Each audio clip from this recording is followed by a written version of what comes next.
बहुत समय पहले की बात है। गौतम बुद्धा अपने शिष्यों के साथ एक गांव से दूसरे गांव की ओर यात्रा कर रहे थे। उनका उद्देश्य लोगों को सही जीवन जीने की शिक्षा देना और उनके मन में शांति का प्रकाश फैलाना था। एक दिन वे एक ऐसे गांव में पहुंचे जो अपनी समृद्धि और व्यापार के लिए प्रसिद्ध था। वहां के लोग धनवान तो थे, लेकिन उनके बीच अक्सर विवाद और झगड़े होते रहते थे। छोटी छोटी बातों पर लोग एक दूसरे से नाराज हो जाते थे। कोई अपनी बात को सबसे सही मानता था, तो कोई दूसरे की गलती ढूंढने में लगा रहता था। जब गांव वालों को पता चला कि गौतम बुद्ध आए हैं, तो वे बड़ी संख्या में उनसे मिलने पहुंचे।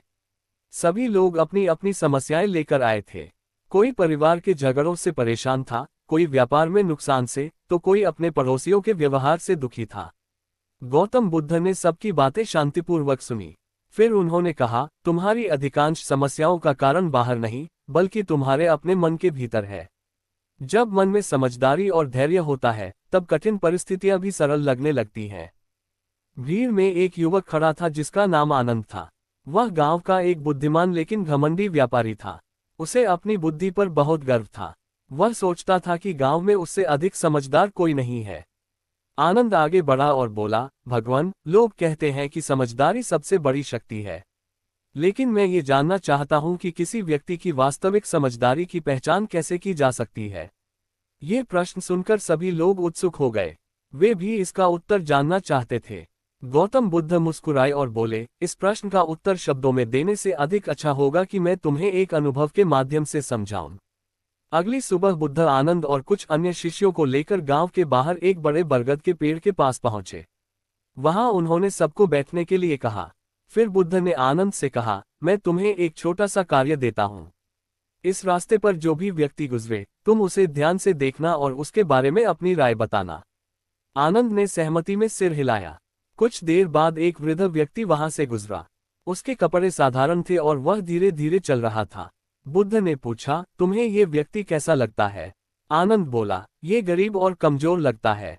शायद इसके पास कोई विशेष ज्ञान भी नहीं होगा। बुद्ध ने कुछ नहीं कहा। थोड़ी देर बाद एक अमीर व्यापारी वहां से गुजरा। उसके कपड़े बहुत सुंदर थे और उसके साथ कई सेवक भी थे। बुद्ध ने फिर पूछा, और यह व्यक्ति? आनंद तुरंत बोला, यह अवश्य ही बहुत बुद्धिमान होगा, तभी तो इतना सफल और धनवान है। बुद्ध शांत रहे। कुछ समय बाद एक किसान वहां से निकला। उसके कपड़े मिट्टी से सने हुए थे और वह थका हुआ दिखाई दे रहा था। आनंद ने उसे देखकर कहा, यह साधारण व्यक्ति है। इसके जीवन में शायद कोई विशेष उपलब्धि नहीं होगी। बुद्ध ने फिर कोई प्रतिक्रिया नहीं दी।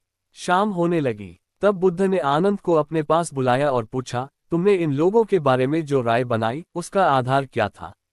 आनंद बोला, मैंने उनके कपड़ों, उनके व्यवहार और उनकी स्थिति को देखकर अनुमान लगाया।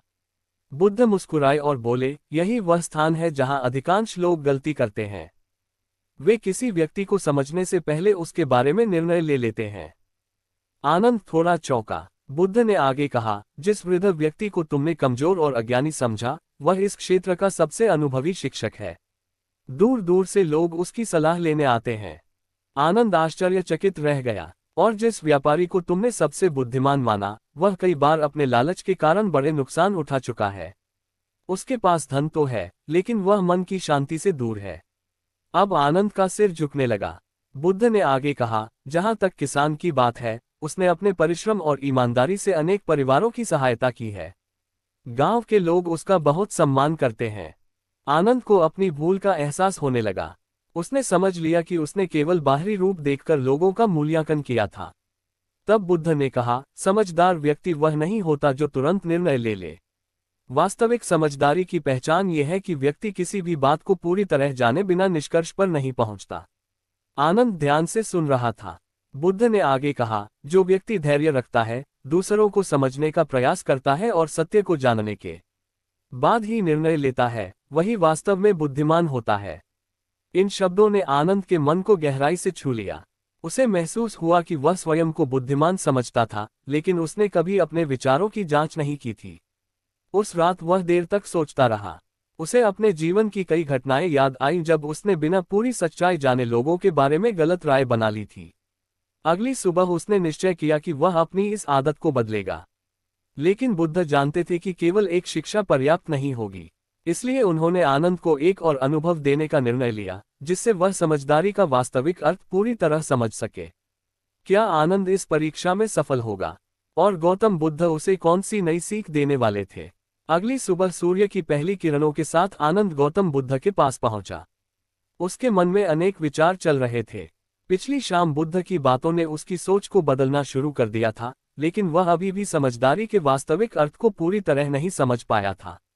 गौतम बुद्ध ने उसकी ओर देखा और मुस्कुराकर कहा, आनंद, क्या तुम आज एक और छोटी सी परीक्षा के लिए तैयार हो? आनंद ने विनम्रता से उत्तर दिया, हाँ भगवान, मैं सीखना चाहता हूँ। बुद्ध उसे और कुछ शिष्यों को लेकर गांव के पास बहने वाली नदी के किनारे पहुंचे।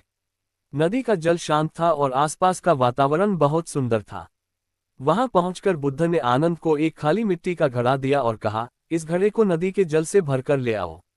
आनंद तुरंत नदी की ओर बढ़ा, लेकिन जैसे ही वह पानी भरने लगा, कुछ बैलगाड़ियां नदी के उथले हिस्से से गुजरने लगी। उनके पहियों से नदी का पानी गंदला हो गया। आनंद ने सोचा, ये पानी तो बिल्कुल साफ नहीं है, मैं इसे कैसे ले जाऊं? वह खाली घड़ा लेकर वापस आया और बोला, भगवान, पानी बहुत गंदा है। बुद्ध ने शांत स्वर में कहा, कोई बात नहीं, थोड़ी देर बाद फिर प्रयास करना। आनंद कुछ समय बाद दोबारा गया, लेकिन पानी अभी भी साफ नहीं हुआ था। वह फिर खाली हाथ लौट आया। बुद्ध ने फिर कहा, थोड़ी और प्रतीक्षा करो। आनंद को ये बात अजीब लगी, लेकिन उसने कुछ नहीं कहा। करीब 1 घंटे बाद जब वह तीसरी बार नदी के पास पहुंचा तो उसने देखा कि मिट्टी नीचे बैठ चुकी थी। पानी पहले की तरह स्वच्छ और निर्मल हो गया था। इस बार उसने घड़ा भरा और बुद्ध के पास ले आया। बुद्ध ने पूछा, आनंद, पानी साफ कैसे हुआ? आनंद बोला, भगवान, मैंने कुछ नहीं किया, मैंने केवल प्रतीक्षा की। समय के साथ मिट्टी स्वयं नीचे बैठ गई और पानी साफ हो गया। बुद्ध मुस्कुराए और बोले, यही बात मन पर भी लागू होती है। जब मन क्रोध, अहंकार, भय या भ्रम से भर जाता है, तब हमारी सोच गंदले पानी की तरह हो जाती है। उस समय लिए गए निर्णय अक्सर गलत होते हैं। आनंद ध्यानपूर्वक सुन रहा था। बुद्ध ने आगे कहा, समझदार व्यक्ति तुरंत प्रतिक्रिया नहीं देता, वह धैर्य रखता है। जब मन शांत हो जाता है, तब सत्य स्वयं स्पष्ट दिखाई देने लगता है। आनंद को अपने जीवन की कई घटनाएं याद आने लगी। उसने कितनी ही बार क्रोध में आकर निर्णय लिए थे और बाद में पछताया था। उसी समय गांव का एक व्यक्ति दौड़ता हुआ वहां आया। उसका चेहरा चिंता से भरा हुआ था। उसने बुद्ध को प्रणाम किया और कहा, भगवान, मेरे और मेरे भाई के बीच भूमि को लेकर बड़ा विवाद हो गया है, कृपया हमारा मार्गदर्शन करें। कुछ ही देर में उसका भाई भी वहां पहुंच गया। दोनों एक दूसरे पर आरोप लगाने लगे। पहला भाई बोला, इसने मेरी जमीन पर कब्जा कर लिया है। दूसरा बोला, ये झूठ बोल रहा है, जमीन मेरी है। दोनों की आवाज ऊंची होती जा रही थी। आनंद को लगा कि इनमें से कोई एक अवश्य झूठ बोल रहा है। वह तुरंत निर्णय देने ही वाला था कि उसे नदी का प्रसंग याद आ गया। इस बार उसने जल्दबाजी नहीं की। गौतम बुद्ध ने दोनों भाइयों को शांत होने के लिए कहा। फिर उन्होंने अलग अलग उनकी बातें सुनी। उन्होंने कुछ बुजुर्ग ग्रामीणों को भी बुलाया और पुराने दस्तावेजों की जानकारी ली। काफी देर तक सबकी बातें सुनने के बाद सच्चाई सामने आई। पता चला कि दोनों भाई जानबूझकर झगड़ा नहीं कर रहे थे। वर्षों पहले भूमि की सीमा दर्शाने वाला पत्थर बाढ़ में बह गया था। उसी कारण भ्रम पैदा हो गया था।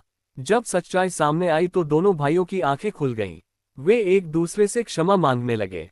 बुद्ध ने उनकी ओर देखकर कहा, यदि बिना पूरी बात जाने निर्णय कर लिया जाता तो ये विवाद और बढ़ जाता। फिर उन्होंने आनंद की ओर देखा। आनंद समझ गया कि बुद्ध उसे ही शिक्षा दे रहे हैं। बुद्ध बोले, समझदारी का एक महत्वपूर्ण लक्षण है सत्य को जानने से पहले निर्णय न करना।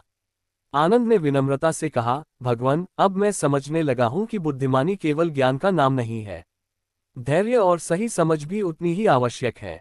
बुद्ध ने सिर हिलाया। जो व्यक्ति केवल अपनी बात को सही मानता है, वह सीख नहीं सकता। लेकिन जो व्यक्ति हर परिस्थिति को खुले मन से देखता है, वही वास्तविक ज्ञान प्राप्त करता है। उस दिन आनंद ने महसूस किया कि समझदारी का संबंध केवल बुद्धि से नहीं, बल्कि धैर्य, विनम्रता और सत्य की खोज से भी है। लेकिन बुद्ध की शिक्षा अभी पूरी नहीं हुई थी। उन्होंने निश्चय किया कि आनंद को एक अंतिम परीक्षा दी जाए, जिससे वह समझदारी की सबसे बड़ी पहचान को जान सके। आनंद उत्सुक था। उसे नहीं पता था कि अगली परीक्षा उसके जीवन की दिशा बदल देगी। अगले दिन आनंद प्रातःकाल ही जाग गया। उसके मन में उत्सुकता थी। वह जानना चाहता था कि गौतम बुद्ध उसे कौन सी अंतिम शिक्षा देने वाले हैं। पिछले 2 दिनों में उसने बहुत कुछ सीखा था। अब वह पहले जैसा घमंडी व्यापारी नहीं रहा था। उसके भीतर विनम्रता और जिज्ञासा बढ़ने लगी थी। वह बुद्ध के पास पहुंचा और प्रणाम करके बोला, भगवान, मैं आपकी अगली शिक्षा के लिए तैयार हूं। गौतम बुद्ध मुस्कुराए और बोले, आनंद, आज तुम्हें केवल देखना और सुनना है, कोई निर्णय नहीं देना है। आनंद ने सहमति में सिर हिलाया। बुद्ध उसे और कुछ शिष्यों को लेकर एक बड़े बाजार की ओर चल पड़े। उस दिन बाजार में बहुत भीड़ थी। व्यापारी अपनी दुकानों पर ग्राहकों को बुला रहे थे। लोग खरीदारी में व्यस्त थे। चारों ओर शोर और हलचल थी। बुद्ध एक पेड़ की छाया में बैठ गए और आनंद से बोले, आज हम यहीं कुछ समय बिताएंगे। थोड़ी देर बाद एक युवक तेजी से भागता हुआ आया। उसके चेहरे पर घबराहट थी। पीछे पीछे कुछ लोग भी दौड़ रहे थे। भीड़ में से किसी ने चिल्लाकर कहा, पकड़ो, पकड़ो, यह चोर है। लोग तुरंत उस युवक को घेरने लगे। कुछ लोग उसे मारने के लिए भी आगे बढ़े। आनंद ने भी वही सोचा जो बाकी लोग सोच रहे थे। उसे लगा कि यह युवक अवश्य कोई अपराधी होगा। लेकिन तभी उसे बुद्ध की बात याद आई, कोई निर्णय मत देना। वह चुप रहा। कुछ देर बाद जब स्थिति शांत हुई तो बुद्ध ने उस युवक को अपने पास बुलाया। युवक कांप रहा था। उसकी आंखों में आंसू थे। बुद्ध ने शांत स्वर में पूछा, लोग तुम्हें चोर क्यों कह रहे हैं? युवक बोला, भगवान, मैं चोर नहीं हूं। मेरी माँ कई दिनों से बीमार है। मैं वैद्य के घर दवा लेने गया था। जब लौट रहा था तब मैंने देखा कि कुछ लोग एक व्यक्ति का पीछा कर रहे हैं। मैं डर गया और दौड़ने लगा। लोगों ने समझ लिया कि मैं ही चोर हूं। भीड़ में खड़े लोग एक दूसरे का चेहरा देखने लगे। उसी समय कुछ सैनिक वहां पहुंचे। उनके साथ एक दूसरा व्यक्ति भी था। सैनिकों ने बताया, असल चोर यह आदमी है। इसे अभी पकड़ा गया है। सच्चाई सामने आते ही सभी लोग शर्मिंदा हो गए। आनंद ये सब देखकर आश्चर्यचकित था। यदि उसने भी जल्दबाजी में निर्णय लिया होता तो वह भी उस निर्दोष युवक को दोषी मान बैठता। बुद्ध ने उसकी ओर देखा और पूछा, आनंद, तुमने क्या सीखा? आनंद बोला, भगवान, केवल दूसरों की बात सुनकर किसी के बारे में निर्णय नहीं करना चाहिए। सच्चाई अक्सर वैसी नहीं होती जैसी पहली नजर में दिखाई देती है। बुद्ध संतुष्ट होकर मुस्कुराए। उन्होंने कहा, अधिकांश लोग जो देखते हैं उसी को पूरा सत्य मान लेते हैं। लेकिन समझदार व्यक्ति पहले तथ्यों को जानने का प्रयास करता है। कुछ समय बाद वे बाजार से वापस लौटने लगे। रास्ते में उन्हें एक छोटा बालक दिखाई दिया। वह सड़क के किनारे बैठा रो रहा था। बुद्ध उसके पास गए और पूछा, बेटा, तुम क्यों रो रहे हो? बालक बोला, मेरे मित्र मेरा मजाक उड़ाते हैं। वे कहते हैं कि मैं बहुत धीमा हूं और किसी काम का नहीं हूं। बुद्ध ने प्रेम से उसका सिर सहलाया और पूछा, क्या तुम पढ़ाई करते हो? बालक ने कहा, हाँ, लेकिन मुझे सीखने में दूसरों से अधिक समय लगता है। बुद्ध ने उसे पास के एक आम के पेड़ की ओर इशारा करते हुए कहा, क्या तुम उस पेड़ को देखते हो? बालक ने कहा, हाँ। बुद्ध बोले, उस पेड़ के सभी फल एक साथ नहीं पकते। कुछ जल्दी पक जाते हैं और कुछ देर से। लेकिन जब वे पकते हैं तो सभी मीठे होते हैं। उसी प्रकार हर व्यक्ति की गति अलग होती है। बालक के चेहरे पर मुस्कान आ गई। आनंद यह दृश्य देख रहा था। बुद्ध ने उससे कहा, समझदारी की एक और पहचान है, दूसरों को उनके दोषों से नहीं बल्कि उनकी संभावनाओं से देखना। ये शब्द आनंद के हृदय में उतर गए। उसे महसूस हुआ कि वह वर्षों से लोगों का मूल्यांकन केवल उनके बाहरी रूप, उनकी सफलता या उनकी गलतियों के आधार पर करता रहा था। उसने कभी यह नहीं सोचा कि हर व्यक्ति के भीतर अच्छाई और क्षमता छिपी होती है। उस शाम जब वे आश्रम लौटे तो आनंद बहुत देर तक मौन बैठा रहा। अब वह समझने लगा था कि सच्ची समझदारी केवल ज्ञान इकट्ठा करना नहीं है। ये लोगों को सही दृष्टि से देखने की कला है। ये धैर्य, करुणा और सत्य की खोज का मार्ग है। लेकिन बुद्ध अभी उसे सबसे महत्वपूर्ण शिक्षा देना बाकी समझते थे। उन्होंने अगले दिन आनंद को अपने पास बुलाया और कहा, कल मैं तुम्हें समझदारी की सबसे बड़ी पहचान बताऊंगा। आनंद की उत्सुकता फिर बढ़ गई। वह सोचने लगा, आखिर समझदारी की सबसे बड़ी पहचान क्या हो सकती है। अगली सुबह आश्रम में हल्की ठंडी हवा चल रही थी। पक्षियों का मधुर कलरव वातावरण को शांत और पवित्र बना रहा था। आनंद सूर्योदय से पहले ही उठ गया था। उसके मन में एक ही प्रश्न घूम रहा था, समझदारी की सबसे बड़ी पहचान क्या है। वह जल्दी से गौतम बुद्ध के पास पहुंचा और प्रणाम किया। गौतम बुद्ध ने उसकी ओर देखा और कहा, आनंद, आज तुम्हें अपने प्रश्न का उत्तर मिल जाएगा। लेकिन इसके लिए तुम्हें मेरे साथ एक स्थान पर चलना होगा। आनंद और कुछ शिष्य बुद्ध के साथ गांव के बाहर एक पहाड़ी मार्ग की ओर चल पड़े। कई घंटों की यात्रा के बाद वे एक छोटे से गांव में पहुंचे। गांव में प्रवेश करते ही उन्होंने देखा कि वहां के लोग दो समूहों में बटे हुए थे। दोनों पक्षों के बीच गहरा विवाद चल रहा था। लोग एक दूसरे से बात तक नहीं करते थे। जब गांव वालों को बुद्ध के आने का समाचार मिला तो दोनों पक्ष उनके पास पहुंचे। पहला समूह बोला, भगवान, गलती इन लोगों की है। दूसरा समूह तुरंत बोला, नहीं, दोष इनका है। दोनों पक्ष अपनी अपनी बात को सही साबित करने में लगे थे। कोई भी दूसरे की बात सुनने को तैयार नहीं था। बुद्ध ने शांत स्वर में कहा, मैं तुम सबकी बातें सुनूंगा, लेकिन एक शर्त है, जब एक व्यक्ति बोलेगा तब दूसरा बीच में नहीं बोलेगा। सभी मान गए। पूरा दिन दोनों पक्ष अपनी अपनी शिकायतें बताते रहे। बुद्ध धैर्यपूर्वक सब सुनते रहे। आनंद भी पास बैठा सब देख रहा था। शाम तक बुद्ध ने किसी को सही या गलत नहीं कहा। आनंद को आश्चर्य हुआ। उसने सोचा कि बुद्ध तुरंत समाधान क्यों नहीं बता रहे। रात को उसने पूछा, भगवान, आपको तो सच्चाई समझ में आ गई होगी, फिर आपने निर्णय क्यों नहीं दिया? बुद्ध मुस्कुराए और बोले, आनंद, क्या तुमने देखा कि दोनों पक्ष केवल बोलना चाहते थे, सुनना नहीं? हाँ भगवान, जब मन क्रोध और अहंकार से भरा हो तब सत्य सुनाई नहीं देता। ऐसे समय में समाधान देने से विवाद समाप्त नहीं होता, बल्कि और बढ़ सकता है। अगले दिन बुद्ध ने दोनों समूहों को फिर बुलाया। इस बार उन्होंने एक अलग कार्य दिया। उन्होंने पहले समूह के लोगों से कहा, तुम अपने विरोधियों की 3 अच्छी बातें बताओ। सभी लोग चौंक गए। कुछ देर तक कोई नहीं बोला।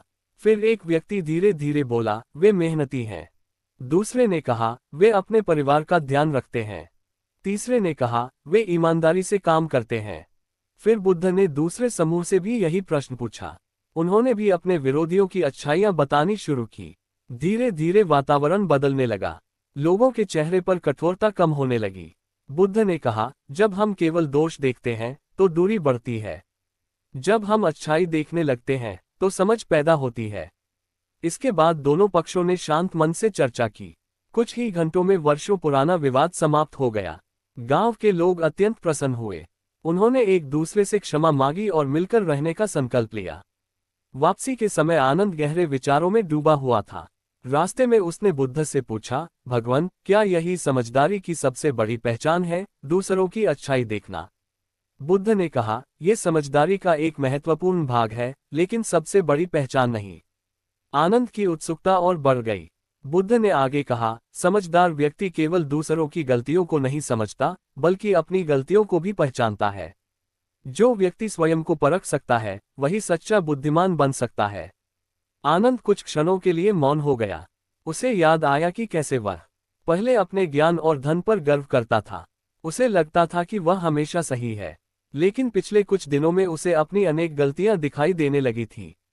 बुद्ध ने कहा, दूसरों को समझना आसान है, स्वयं को समझना कठिन। और जो स्वयं को समझ लेता है, वह जीवन के अनेक भ्रमों से मुक्त हो जाता है। इन शब्दों ने आनंद के हृदय को गहराई से छू लिया। उसे लगने लगा कि वह अब तक बाहरी दुनिया को समझने में लगा था, जबकि वास्तविक यात्रा अपने भीतर की थी। उस रात उसने लंबे समय तक आत्मचिंतन किया। उसने अपने अहंकार, जल्दबाजी और पूर्वाग्रहों को याद किया। उसे महसूस हुआ कि सच्ची समझदारी विनम्रता से शुरू होती है। लेकिन बुद्ध के पास अभी एक अंतिम और सबसे गहरी शिक्षा शेष थी। अगली सुबह उन्होंने आनंद को बुलाकर कहा, कल मैं तुम्हें समझदारी की अंतिम पहचान बताऊंगा, वह पहचान जो किसी व्यक्ति को वास्तव में महान बनाती है। आनंद की आंखों में उत्सुकता चमक उठी। वह जानना चाहता था कि आखिर वह कौन सी शिक्षा है जो समझदारी को पूर्ण बनाती है। अगली सुबह आनंद बहुत उत्साहित था। पिछले कई दिनों से वह गौतम बुद्ध की शिक्षाओं से जीवन के गहरे रहस्यों को समझ रहा था। उसने सीखा था कि जल्दबाजी में निर्णय नहीं लेना चाहिए, धैर्य रखना चाहिए, दूसरों की अच्छाइयों को देखना चाहिए और सबसे महत्वपूर्ण, अपनी गलतियों को पहचानना चाहिए। लेकिन अब भी एक प्रश्न उसके मन में था, समझदारी की अंतिम और सबसे बड़ी पहचान क्या है? वह प्रातःकाल ही गौतम बुद्ध के पास पहुंचा और विनम्रता से बोला, भगवान, मैं आपकी अंतिम शिक्षा सुनने के लिए तैयार हूँ। बुद्ध मुस्कुराए और बोले, आनंद, आज तुम्हें उत्तर शब्दों से नहीं, बल्कि एक अनुभव से मिलेगा।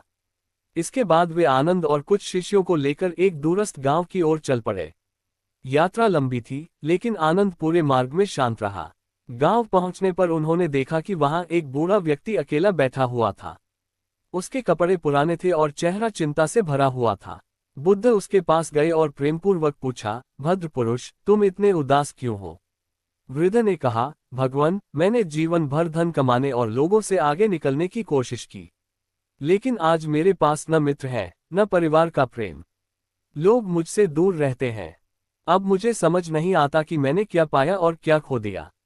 बुद्ध ने उसकी बात ध्यान से सुनी। फिर उन्होंने आनंद से पूछा, तुम्हें क्या लगता है, इस व्यक्ति की सबसे बड़ी समस्या क्या है? आनंद कुछ देर सोचता रहा। पहले जैसा होता तो वह तुरंत उत्तर दे देता, लेकिन अब वह विचारपूर्वक बोलता था। उसने कहा, भगवान, मुझे लगता है कि इन्होंने जीवन भर केवल अपने लाभ के बारे में सोचा और दूसरों की भावनाओं को महत्व नहीं दिया। इसलिए आज ये अकेले हैं। बुद्ध ने संतोषपूर्वक सिर हिलाया। फिर उन्होंने वृद्ध से कहा, यदि तुम्हें एक अवसर और मिले तो तुम क्या बदलना चाहोगे?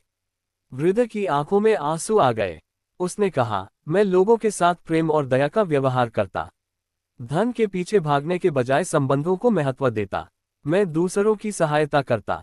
बुद्ध ने आनंद की ओर देखकर कहा, क्या तुमने उसका उत्तर सुना? हाँ, भगवान। मनुष्य अक्सर बहुत देर से समझता है कि केवल ज्ञान, धन या सफलता ही जीवन की सबसे बड़ी उपलब्धि नहीं है। आनंद ध्यान से सुन रहा था। बुद्ध बोले, समझदारी की अंतिम पहचान यह है कि व्यक्ति अपने ज्ञान का उपयोग केवल अपने लिए नहीं, बल्कि दूसरों के कल्याण के लिए करे। ये शब्द सुनकर आनंद के मन में जैसे प्रकाश फैल गया।